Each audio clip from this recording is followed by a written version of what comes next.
తెలంగాణ రాష్ట్రం ఏర్పాటు చేస్తున్న కాంగ్రెస్ అధినేత్రి సోనియా గాంధీకి కృతజ్ఞతగా బస్సు యాత్ర చేపట్టనున్నారు ఆ పార్టీ ఎంపీ విహెచ్ హనుమంతరావు. ఈ యాత్ర నల్గొండ జిల్లా యాదగిరిగుట్ట నుంచి ప్రారంభమై తెలంగాణ అంతటా కొనసాగనుంది.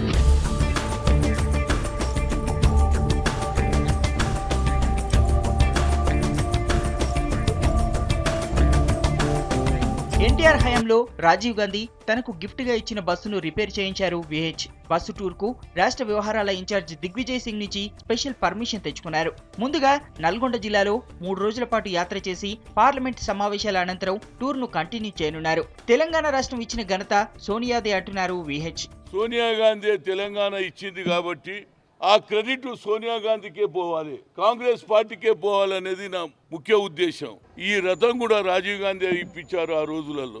అదే రథం పేరు ఇందిరా విజయ రథం.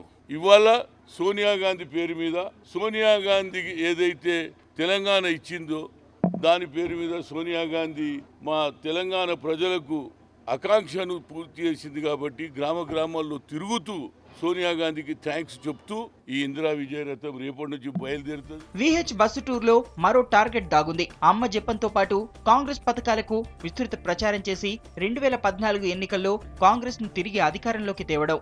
శాసనసభ్యులు ఏ ప్రాంతంలో ఏ రూటు తీసుకపోతే ఆ రూట్లో ప్రచారం చేస్తూ లోకల్ నాయకులు కూడా మాట్లాడి అక్కడి ప్రజలను ఇప్పటి నుంచి ఆకట్టుకుంటే 2014లో 17 సీట్లల్లో 15 సీట్లు తీసుకురావాలనేది మా దృక్పథం. ఇది సోనియా గాంధీకి మేము హామీ ఇచ్చినాం.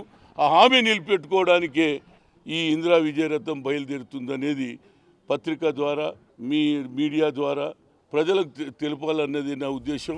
అయితే విహెచ్ బస్సు యాత్ర చేయడం పార్టీ వర్గాల్లో చర్చనీయాంశంగా మారింది.